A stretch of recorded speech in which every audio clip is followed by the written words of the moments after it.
केंद्रीय खेतीबाड़ी कानूनों की बात करें तो लगातार इन कानूनों को लेकर केंद्र के साथ भले ही बैठकों का सिलसिला शुरू हो गया हो, लेकिन अभी भी केंद्र जो है अपने रवैये से हटने को तैयार नहीं है कि वो केंद्रीय कानूनों में किसी तरह का संशोधन करेगा। क्योंकि किसान लगातार यही मांग कर रहे हैं कि संशोधन करो, हमें राहत देने का काम करो। सुनील जाखड़ हमारे साथ है, बातचीत कर देते हैं। जाखड़ साहब, एक बड़ा मसला बनता जा रहा है केंद्रीय कानून। आज 9वां दिन है। सिंधु बॉर्डर के ऊपर चिल्ला बॉर्डर की बात करें या अन्य बॉर्डरों की बात करें, वहां पर किसान डेरा जमाए बैठे हैं। लेकिन केंद्र बैठकों के लिए आमंत्रित तो कर रहा है, लेकिन बात सुनने को तैयार नहीं है। इस तरह के रवैयों को किस तरह से देखते हैं?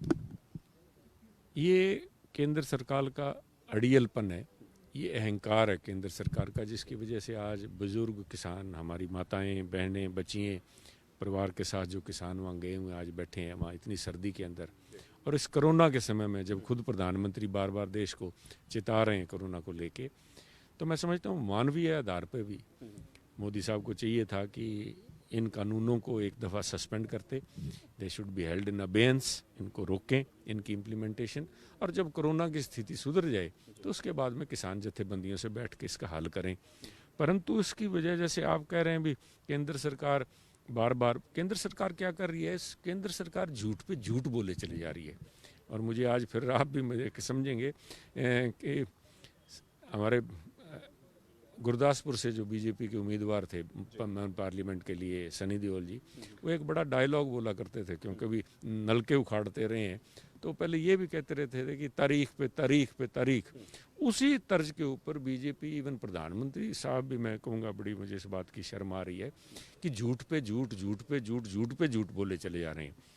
अभी मन की बात 29 तारीख को, 29 नवंबर को मोदी साहब ने जो मन की बात की, उन्होंने एक किसान का नाम लिया, जितेंद्र नाम के किसान का, महाराष्ट्र से, और उन्होंने कहा, दावा किया प्रधानमंत्री ने कि नए कानूनों की बदौलत उस किसान की मक्की को उसकी पेमेंट मिली और उसका बहुत अच्छा उसको फ़ायदा हुआ।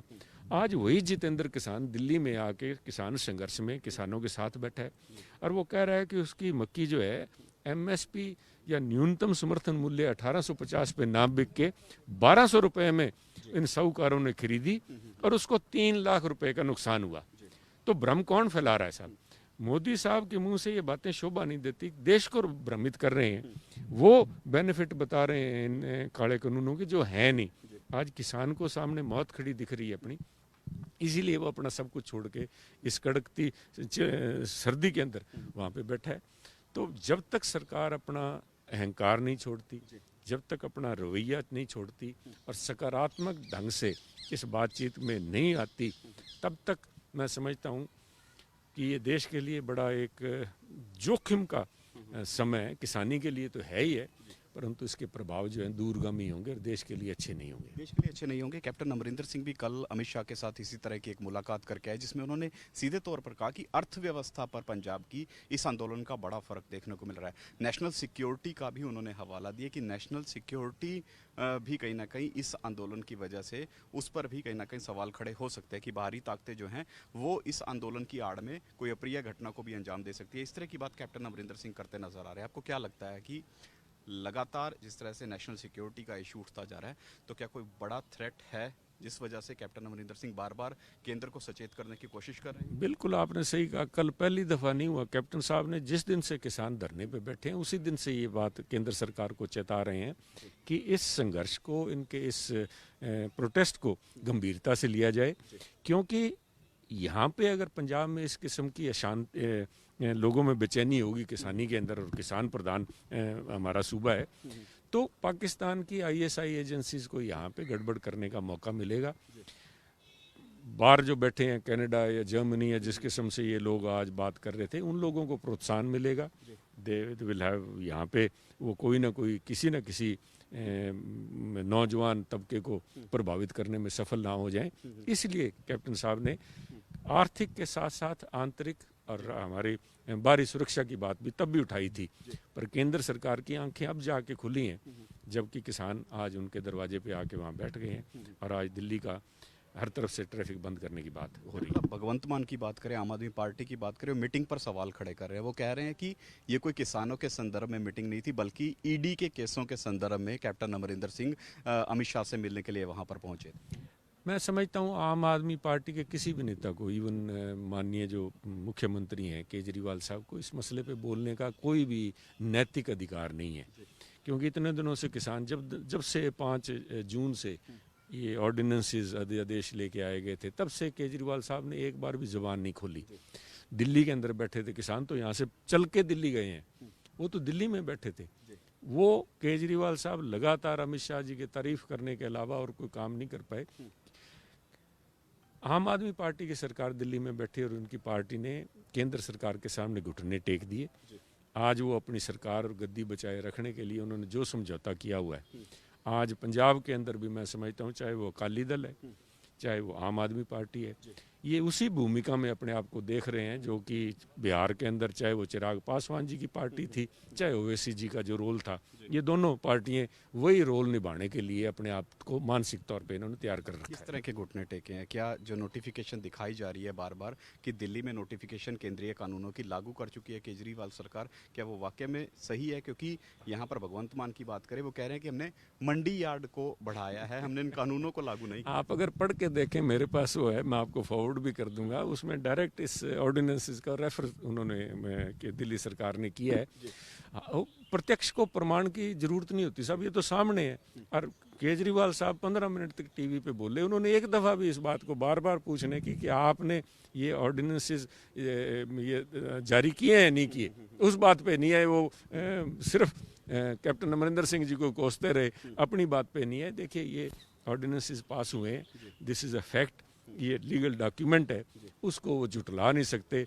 आज वो बगलें झांक रहे हैं, पर उनका जो रोल है पहले दिन से ही संदेह के घेरे में था और आज बिल्कुल स्पष्ट हो गया। तब प्रकाश सिंह बादल की तरफ से जिस तरह से जो पद्म विभूषण सम्मान है उसको वापस लौटाने का फैसला लिया, अकाली दल कह रहा है कि इससे बड़ा जो परित्याग है वो नहीं हो सकता कि पहले एनडीए के साथ अपना गठजोड़ तोड़ा, हरसिमरत कौर बादल का इस्तीफा दिलवाया और अब पद्म विभूषण सम्मान भी वापस लौटा रहे हैं, यानी अकाली दल पूर्ण रूप से किसानों के साथ खड़ा है। देखिए वहाँ से केंद्रीय मंत्रिमंडल छोड़ा नहीं गया, इनको निकाला गया, क्योंकि सुखबीर जी बादल जब 12 सितंबर को इस कानून के ऊपर लोकसभा में बोल रहे थे, एक बड़ी सोची समझी चाल के तहत उन्होंने हरसिमरत कौर जी को लोकसभा में नहीं उस दिन आने दिया और वो वहाँ पे एसेंशियल कमोडिटीज़ एक्ट के ऊपर बोल रहे थे कि हमें मंजूर नहीं है। ना वो बीजेपी के खिलाफ बोले, ना प्रधानमंत्री के खिलाफ शब्द बोले कि हमें मंजूर नहीं है। वो 2 बेड़ियों पे सवार होना चाहते थे कि मैं किसानों को बेवकूफ़ बना सकूं कि मैं इनका विरोध कराया हूँ, और हरसिमरत कौर जी जाके प्रधानमंत्री को कह पाएँ कि सुखबीर जी बोल रहे, मैं तो वहाँ पे थी ही नहीं। परंतु उसी दिन क्योंकि प्रधानमंत्री जैसे हैं उनका सबको पता है, उसी दिन उनको बाहर का रास्ता दिखाने की, या तो आप इस्तीफा दे के बाहर हो जाओ, नहीं मैं डिसमिस करूंगा। उस दबाव के चलते हुए इन्होंने, आप देखिए जिस 15 तारीख को दोबारा जब बोलने का प्रयास किया सुखबीर जी ने, तो उनको स्पीकर ने बोलने का समय भी नहीं दिया कि आप बैठ जाओ।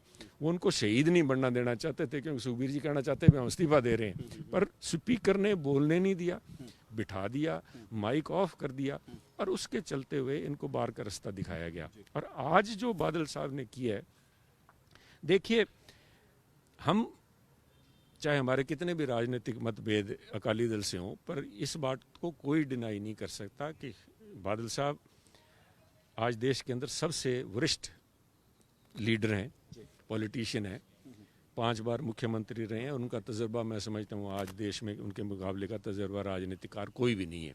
और उससे भी बड़ी बात है कि वो खुद किसान है, अपने हाथ से किसानी की है। आज उनसे लोगों की ये उम्मीद थी कि वो एक पाथ ब्रेकिंग कोई कदम जो दिखाएंगे, परंतु ये तो सारा श्रेय हमारे स्पोर्ट्समैन करतार सिंह जी को जाता है कि उन्होंने सबसे पहले ये प्रणाली दिखाई कि उन्होंने अपना जो अवार्ड था वो वापस किया। ये तो पिछलगू वाली बात जैसे है अकाली दल कर रहा है। और आप अगर बादल साहब का जो लेटर पढ़ के देखें जो उन्होंने माननीय राष्ट्रपति को लिखा है, उसमें कई बातें बड़ी ध्यान में आनी चाहिए। कि उन्होंने कहा, उसमें जो उन्होंने कहा कि बीजेपी की केंद्र सरकार ने हमें आश्वासन दिए और वो आश्वासनों से पीछे हट रही है। मैं बादल साहब से बड़े सत्कार से पूछना चाहूँगा, बादल साहब किसने आपको आश्वासन दिया, किसको आश्वासन दिया? क्योंकि खुद सुखबीर बादल तो तोमर साहब का लेटर ला के यहाँ सारे विपक्ष को दिखा रहे थे कि ये देखिए आपकी सारी आशंकाएं झूठी हैं, मेरे पास तोमर साहब का लेटर है। तो कौन सा आश्वासन था उनके पास? तो वो तो वकील के तौर पे काम कर रहे थे। और दूसरी बात उन्होंने जो लिखी है राष्ट्रपति महोदय को, उसमें उन्होंने कहा है कि ये काले कानून जो हैं इनका मैं विरोध करता हूँ, ये किसान मारू जो कानून है इनका विरोध करता है। पर मेरी एक बार फिर बेनती है मैं आपके सामने, क्योंकि पहले बादल साहब अपने घर में कन्विंस कर लें, उनको सहमत करें अपनी बात से कि काले कानून है, क्योंकि एक सदस्य परिवार का कह रहा है काले कानून है, और जबकि एक सदस्य जो उनका है वो कह रहा है कि ये जो कानून है हम नहीं कह रहे ये काले कानून है, ये तो किसान ही जो है बेवकूफ़। ये मैं उनसे पूछना चाहूँ। In protest against what you are now calling are anti-farmer bills. अब सुनिएगा। First of all, Rasif, I'm not calling it anti-farmer. It's the farmers who are calling it that. So let's get that clear. ये कि इस्तीफा देने के बाद भी ये उन कानूनों की पैरवाई कर रहे हैं साहब, इसको कैसे जुटलाएंगे बादल साहब? लोगों की आंखों में धूल झोंक रहे हैं। और मैं समझता हूँ सत्ता के मोह में या पुत्र मोह में ये अकाली दल के सरगना और जो प्रमुख हैं बादल साहब, ये जो कह रहे हैं शोभा नहीं देता उनके स्टेचर को। सर अगली रणनीति क्या है? क्योंकि पंजाब सरकार की बात करें, कांग्रेस की बात करें, ये कहा जा रहा था कि कांग्रेस ने ही इस आंदोलन को जन्म दिया है, कांग्रेस ही जो है वो इस आंदोलन के पीछे है। तो ऐसे में अगली रणनीति क्या है? किस तरह से किसानों को राहत मिले, किस तरह से ये आंदोलन जो है वो ख़त्म हो और ये केंद्रीय कानूनों का प्रभाव पंजाब में ना पड़े, इसको लेकर क्या कोई रणनीति बनाई गई है? जब तक केंद्र सरकार इससे किसानों का प्रदर्शन, किसानों का आशंकाएं, किसानों का क्रोध नहीं जब तक समझेगी तब तक इस मसले का हल नहीं होगा। हमें कांग्रेस पार्टी को इस बात का मान है कि हम किसानों के साथ खड़े हैं, पूरे डट के खड़े हैं। पहली दफ़ा हुआ होगा कि एक चुनी हुई सरकार सूबे की एक प्रदर्शन के साथ, एक संघर्ष के साथ खुल के खड़ी है, और हमने सबसे पहले पंजाब में इस मुद्दे की गंभीरता को समझ के लोगों को जागृत करने का प्रयास किया। परंतु आज जो वहाँ किसान बैठे हैं वो अपने दम पे अपने गुस्से का प्रदर्शन करने के लिए और अपनी जो उनके दिल में खदशे हैं, जो डर है, उनको सामने खड़ी जो मौत दिख रही है उसको लेके करें। आज जिम्मेवारी केंद्र सरकार की है कि उनकी शंकाओं को दूर करे, फौरी तौर पे करे। और पहला कदम जो कि मैं अपनी तौर से सुझा सकता हूँ केंद्र सरकार को, अगर वो सुनना चाहें तो, वो ये है कि कोरोना के चलते हुए एक मानवीयता के आधार पे प्रधानमंत्री मोदी सबसे पहले बात करने से पहले इन कानूनों को इम्प्लीमेंट करने को, they should keep these laws in abeyance, तब तक सस्पेंड करें जब तक कोरोना क्लियर नहीं होती, किसानों को घर जाने दें।